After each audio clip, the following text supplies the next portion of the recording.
ዛሬ የምንገባበት ርዕስ እንግዲህ ረመዳን ነው። ያው ረመዳን ስንል ብዙዎቻችንን አእምሯችን ላይ የሚመጣው ያው ከንጋት እስከ ምሽት ከምግብና ከመጠጥ መቆጠብ ነው። ግን ዛሬ በእጃችን ያለው ጽሑፍ ያ ነገር የበረዶ ጫፍ ብቻ እንደሆነ ነው የሚነግረን። ስለዚህ እስኪ ዛሬ ከዚህ አካላዊ ድርጊት ስር ተደብቆ ያለውን ጥልቅ መንፈሳዊ ትርጉም እንፈታው። ለመጀመር ለምን እንጾማለን ከሚለው እነሳ። ጽሑፉ ይህንን እንዴት ነው የሚጀምረው? በጣም ጥሩ መነሻ ነው። ጽሑፉ እንደሚለው ረመዳን በቀላሉ የጾም ወር ብቻ አይደለም። በእስልምና እምነት ውስጥ ካሉ 5 ምሰሶች አንዱ የሚከወኑበት ወር ነው። 5ቱ ምሰሶች? አዎ፣ ያ ማለት ጾም አማራጭ ሳይሆን የእምነቱ መሰረታዊና ወሳኝ አካል ነው ማለት ነው። ልክ እንደ ህንፃ ምሰሶ? በትክክል ልክ አንድ ህንፃ ያለ ምሰሶ መቆም እንደማይችለው ሁሉ ጾምም በእምነቱ መዋቅር ውስጥ ያንን ያህል ክብደት አለው። ስለዚህ ለምን እንጾማለን ለሚለው የመጀመሪያው መልስ የእምነቱ ምሰሶ ስለሆነ ነው።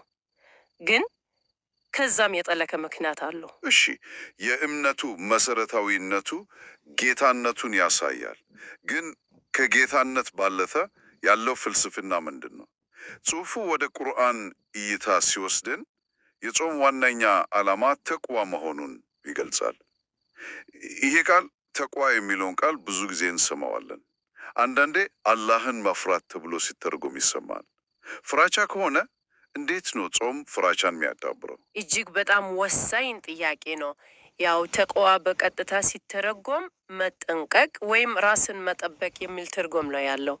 ፍራቻ የሚለው ቃል ሙሉውን ምስል አይሰጠንም። እሺ፣ ከፈጣሪ ቅጣት ፍራቻ ሊሆን ይችላል። ነገር ግን ዋናው ትርጉሙ የፈጣሪን ውዴታ ከማጣት ወይም እርሱን ከማሳዘን መጠንቀቅን ያመለክታል። ይህም ማለት አንድ ሰው በሕይወቱ ውስጥ የእግዚአብሔርን ሕልውና ሁሌም የሚያስታውስበት፣ በዚያ ንቃተ ሕሊና ተመርቶ ከክፉ የሚርቅበት ሁኔታ ነው። በጣም የሚገርም ማብራሪያ ነው። ስለዚህ ጾም ያንን የንቃተ ሕሊና ደረጃ ለማዳበር የሚረዳ መሳሪያ ነው ማለት ነው። ቀኑን ሙሉ ከምግብና ከመጠጥ ስትቆጠብ ሰውነትህ ደጋግሞ ያስታውስሃል። ያ ማስታወሻ ደግሞ ይህን የማደርገው ለፈጣሪዬ ነው የሚለውን ሐሳብ ያድሳል። ልክ እንደ ማንኪያ ደወል ማለት ነው ለመንፈሳዊ ንቃት። በትክክል አካላዊው ድርጊት ለመንፈሳዊ ከፍታ መዳረሻ መንገድ ነው። ረሃቡና ጥማቱ በራሳቸው ግብ አይደሉም። ግቡ ተቅዋ ነው። ይህንን የሚያጎላው ደግሞ በሱረቱል በቀራ ምዕራፍ 2 ቁጥር 183 ላይ ያለው አንቀጽ ነው። ጾም በእናንተም ላይ ተጻፈ ልትጠነቀቁ ይከጀላልና ይላል። ልትጠነቀቁ? አዎ፣ መጨረሻ ላይ ልትጠነቀቁ ወይም ተቅዋ ይኖራችሁ ይላል። የጾም የመጨረሻ ግብ ይሄ መሆኑን ቁርአኑ ራሱ በግልጽ ያስቀምጠዋል። ያመሳውሽው የተቅዋ ሐሳብ በጣም ወሳኝ ነው። ጾም ከምግብ መከልከል ባለፈ የስነ ልቦና ልምምድ መሆኑን በደንብ ያሳያል። ግን ጽሑፉ እዚሁ ጋር ያቆምም። ሁለተኛ የቁርአን አንቀጽ ይጠቅሳል። ይህም ለወሩ ሌላ ትልቅ ትርጉም የሚሰጥ ይመስላል። ከራስን ከመግዛት በተጨማሪ ረመዳንን ከምን ጋር ነው የሚያያይዘው? አዎ፣ ጽሑፉ ወደ ሌላኛው የወሩ ታላቅ ገጽታ ይወስደናል። ይሚያል ረመዳን ወር ቅዱስ ቁርአን መውረድ የጀመረበት ወር መሆኑ ነው። ከዚሁ ምዕራፍ ቁጥር 185 ላይ የረመዳን ወር ያ በእርሱ ውስጥ ለሰዎች መሪ ሲሆን ቁርአን የተወረደበት ወር ነው ይላል። ቁርአን የወረደበት ወር። ልክ ነው። ይህም ማለት ረመዳን የጾም ወር ብቻ ሳይሆን የመለኮታዊ መመሪያ የቁርአን መውረድ መታሰቢያ ወርም ነው። ስለዚህ የወሩ ቅድስና ከሁለት ታላላቅ ነገሮች ጋር የተቆራኘ ነው። አንደኛው ጾም ሲሆን፣ ሁለተኛው ደግሞ ለእስልምና እምነት መሰረት የሆነው መለኮታዊ ራዕይ የተጀመረበት ወቅት መሆኑ ነው። እሺ፣ እንግዲህ ቁርአኑ የጾምን ለምን እና መቼ የሚለውን አስቀምጧል። ግን ይህ መለኮታዊ መምሪያ በተግባር በየቀኑ ሕይወት ውስጥ ምን ይመስላል? የነቢዩ ሙሐመድ ሰለላሁ ዐለይሂ ወሰለም አስተምሮቶች ወይም ሐዲሶች ይህንን ነው የሚያሳዩን። ጽሑፉ ላይ ስለ ይቅርታ የሚናገር አንድ ሐዲስ አለ አይደል? አዎ፣ በጣም ወሳኝ ሐዲስ ነው። የሚለውም እምነት ኖሮትና ምንዳውን ካላህ ከጅሎ የረመዳንን ወር የጾመ ሰው ምንድነው የሚሆነው? ነገፈው ኃጢአቱ በሙሉ ይማረለታል። በሙሉ? ይህ እኮ በጣም ትልቅ ነገር ነው። በጣም ትልቅ ተስፋ ነው። ይህ ሐዲስ የጾምን መንፈሳዊ ውጤት በቀጥታ ይናገራል። ነገር ግን ቁልፍ ቃላቱ እምነት ኖሮትና ምንዳውን ካላህ ከጅሎ የሚሉት ናቸው። እሺ፣ ይህ የሚያሳየው ጾሙ እንዲሁ በባህል ወይም በማስመሰል የሚደረግ ከሆነ ያን ውጤት እንደማያስገኝ ነው። ከልብ የመነጭ እምነትና ከፈጣሪ ብቻ ምንዳን የመፈለግ ቅንነት ወሳኝ መሆናቸውን ያሰምርበታል። ስለዚህ ኃጢአትን የሚያጥበው ረሃቡ ሳይሆን በረሃቡ የታገዘው ቅን ልቦናና እምነት ነው። ልክ ነው። የይቅርታ ሐሳብ በጣም ኃይለኛ ነው። ግን አንድ ሰው እንዴት ለአንድ ወር ባለመብላትና ባለመጠጣቴ ብቻ እንዴት ነው የሕይወት ዘመን ኃጢአቴ የሚሰረየው ብሎ ሊጠይቅ ይችላል። ከዚህ በተጨማሪ ጽሑፉ ሌላ ምሳሌያዊ አገላለጥ ያለው ሐዲስ ይጠቅሳል።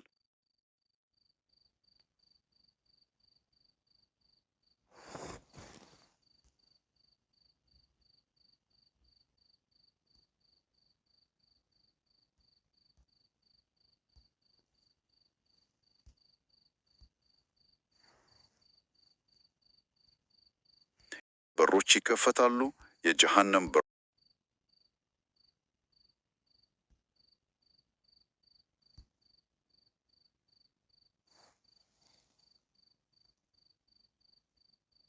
ናትም ይታሰራሉ ይላል። አዎ፣ ይህንን ቃል በቃል ነው መውሰድ ያለብን ወይስ ከጀርባ ያለው ትርጉም ሌላ ነው? ይህ በጣም የሚገርም ምሳሌያዊ አገላለጽ ነው። ብዙ ሊቃውንት ይህንን ሲተነትኑ ዋናው መልእክት ይከፈታሉ፣ የጀሃነም በሮች ይዘጋሉ፣ ሰይጣናትም ይታሰራሉ ይላል። አዎ፣ ይህንን ቃል በቃል ነው መውሰድ ያለብን ወይስ ከጀርባ ያለው ትርጉም ሌላ ነው? ይህ በጣም የሚገርም ምሳሌያዊ አገላለጽ ነው። ብዙ ሊቃውንት ይህንን ሲተነትኑ ዋናው መልእክቱ በረመዳን ወር ለመልካም ስራዎች እና ለነሳ ምቹ የሆነ መንፈሳዊ ከባቢ መፈጣሉን ለማሳየት ነው ይላሉ። ልክ እንደ ኃጢአቴ ብቻ እንዴት ነው የሕይወት ዘመን ኃጢአቴ የሚሰረየው ብሎ ሊጠይቅ ይችላል። ከዚህ በተጨማሪ ጽሑፉ ሌላ ምሳሌያዊ አገላለጥ ያለው ሐዲስ ይጠቅሳል። የረመዳን ወር በገባ ጊዜ የጀነት በሮች ይከፈታሉ፣ የጀሃነም በሮች ይዘጋሉ፣ ሰይጣናትም ይታሰራሉ ይላል። አዎ፣ ይህንን ቃል በቃል ነው መውሰድ ያለብን ወይስ ከጀርባ ያለው ትርጉም ሌላ ነው? ይህ በጣም የሚገርም ምሳሌያዊ አገላለጽ ነው። ብዙ ሊቃውንት ይህንን ሲተነትኑ ዋናው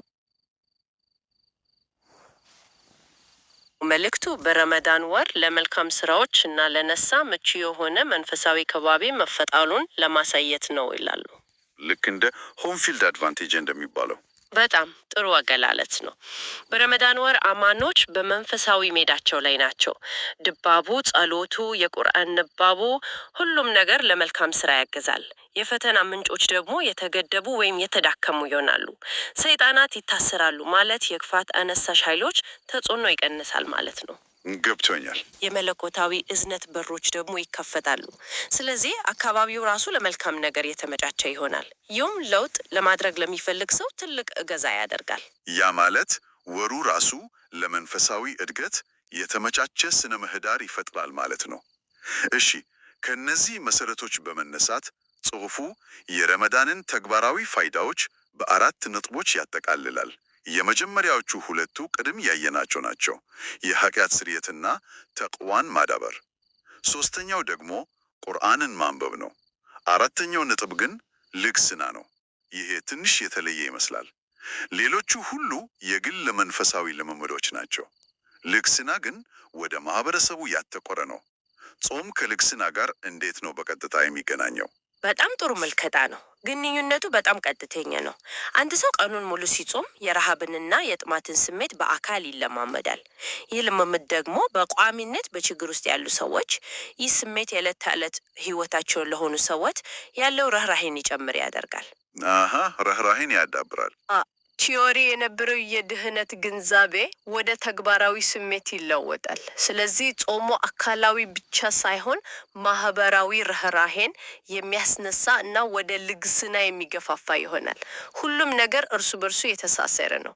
ስለዚህ ጾም የርህራሄ ጡንቻን ያጠንክራል ማለት እንችላለን። ይህንን ሳስበው በረመዳን ወር በዓለም ዙሪያ ሙስሊሞች ለበጎ አድራጎት የሚያደርጉት ነገር ትርጉም ይሰጣል። ግን በዚሁ ወር ውስጥ ደግሞ ከሁሉም ሌሊቶች ለየት ያለች እጅግ በጣም ልዩ የሆነች አንድ ሌሊት እንዳለች ጽሑፉ ይጠቅሳል። ለይለቱል ቀድር፣ የውሳኔዋ ሌሊት። ይቺ ሌሊት ለምን ይህን ያህል ልዩ ሆነች? ሌይለቱል ቀድር የወሩ ቁንጮ ናት። ልዩ የሚያደርጋት ዋጋ ነው። ቁርአኑ በምዕራፍ 97 ላይ የመወሰኛይቱ ሌሊት ከሺህ ወር በላይ ናት ይላል። ከሺህ ወር? አዎ። እስኪ ይሄንን ቁጥር ለአፍታ እናስበው።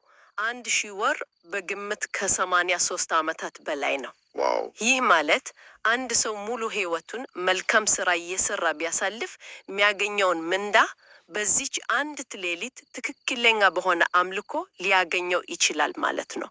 የመለኮታዊ ምህረት ሾርትከት ማለት ነው። በእርግጥም አእምሮን የሚያስደንቅ ሐሳብ ነው። ለዚህ ነው ማለት ነው አማኞች በተለይ በመጨረሻዎቹ 10 ቀናት ውስጥ ይቺን ሌሊት ፍለጋ በንቃት የሚያሳልፉት። ግን አንድ ጥያቄ አለኝ። ይቺ ሌሊት ይህን ያህል ዋጋ ካላት ለምንድን ነው ትክክለኛ ቀኗ በግልጽ ያልተነገረው? በመጨረሻዎቹ 10 ቀናት ውስጥ ካሉት ቁጥር ሌሊቶች አንዷ እንደሆነች ይጠቀሳል። ግን የትኛው እንደሆነች በትክክል አይታወቅም። ለምን ይመስልሻል? ይህ የመለኮታዊ ጥበብ አካል እንደሆነ ብዙዎች ያምናሉ። ትክክለኛዋ ሌሊት ብትታወቅ ኖሮ ሰዎች ያችን አንዲት ሌሊት ብቻ በርትተው ሰርተው ሌሎቹን ቀናት ሊዘናጉ ይችሉ ነበር። እውነት ነው። ነገር ግን የተደበቀ መሆኗ አማኞች በመጨረሻዎቹ 10 ቀናት በሙሉ እንዲተጉ ያደርጋቸዋል። ይህ ደግሞ ተከታታይ የሆነ የመንፈሳዊ ጥረት ልምድን ይፈጥራል። ዋናው ነገር ውጤቱ ብቻ ሳይሆን ፍለጋው ራሱ መንፈሳዊ ልምምድ ነው። በጣም ትርጉም ይሰጣል። በመጨረሻም ጽሑፉ ሲያጠቃልል ረመዳን ከጾም በላይ ጥልቅ ትርጉም እንዳለው ይገልጻል። 3 ዋና ዋና ግቦችን ያስቀምጣል። የመጀመሪያው የልብ ንጽህናን ማግኘት ነው። ሁለተኛው የተግባር ማሻሻያ ማድረግ እና ሶስተኛ ደግሞ ወደ ፈጣሪ መቃረብ ናቸው። እነዚህ 3 ነጥቦች የወሩን አጠቃላይ ግብ የሚያጠቃልሉ ይመስለኛል። በትክክል እነዚህ 3 ነጥቦች የጉዞውን ውጤት ያመለክታሉ። አካላዊው ጾም ለመንፈሳዊ እና ስነ ምግባራዊ እድገት መሳሪያ ነው። ዋናው ግብ አንድ ሰው ከወሩ በኋላ የተሻለ ማንነት ኖሮት እንዲወጣ ማስቻል ነው። የልብ ንጹህና ማለት ልብን ከቅናት፣ ከጥላቻ፣ ከኩራት ማጽዳት ነው። የተግባር ማሻሻያ ደግሞ ምላስን ከሐሜት፣ ዓይንን ከተከለከለ ነገር፣ እጅን ከበደል ማራቅን ያካትታል። ሁሉንም ነገር ነው የሚያጠቃልለው። አዎ። ይህ ሁሉ ሲደመር ደግሞ ከፈጣሪ ጋር ያለውን ግንኙነት ማጽናከር የወሩ የመጨረሻ ውጤት እንዲሆን ታስቦ የተዘጋጀ ስርዓት ነው። እንግዲህ ዛሬ በተናገርንበት ጽሑፍ መሰረት ረመዳን ከቀላል የጾም ወርነት አልፎ የይቅርታ፣ የመንፈሳዊ እድገት፣ የመለኮታዊ መመሪያ መታሰቢያ እና ከሁሉም በላይ ራስን የማሻሻይ ወር መሆኑን ተመልክተናል። የለውጥ ትምህርት ቤት ተብሎ የሚጠራበት ምክንያት አሁን የበደነ ግልጽ ሆነልኝ። አዎ፣ በጣም ጥሩ አገላለጥ ነው። ለማጠቃለል አንድ ሀሳብ ብንተው ጽሑፉ ረመዳን ልብንና ተግባርን የማሻሻያ ወቅት መሆኑን በግልጽ አስቀምጧል። ይህ ማለት ለአንድ ወር ያህል አንድ ሰው ከፍተኛ የሆነ ራስን የመግዛት እና የመቆጣጠር ልምምድ ያደርጋል ማለት ነው። ይህ ደግሞ አንድ ወሳኝ ጥያቄ እንድናነሳ ይጋብዘናል። እሺ፣ ለአንድ ወር የሚቆይ እንዲህ አይነቱ ከፍተኛ የሆነ ራስን የመግዛት ልምምድ ወሩ ካለቀ በኋላ በሰው ልጅ ሕይወት ላይ ዘላቂ የሆነ ለውጥ ለማምጣት የታሰበው እንዴት ነው? ይህ በጣም ወሳኝ ጥያቄ ነው። ይህ የአንድ ወር ከፍተኛ ስልጠና በቀሪዎቹ 11 ወራት ላይ ምን ተጽዕኖ አለው? ጊዜያዊ ተጋድሎ፣ ዘላቂ የሆነ የባህሪ ለውጥ እንዴት ሊፈጠር ይችላል? ይህ በእርግጥ ሊጠየም የሚገባው ጉዳይ ነው።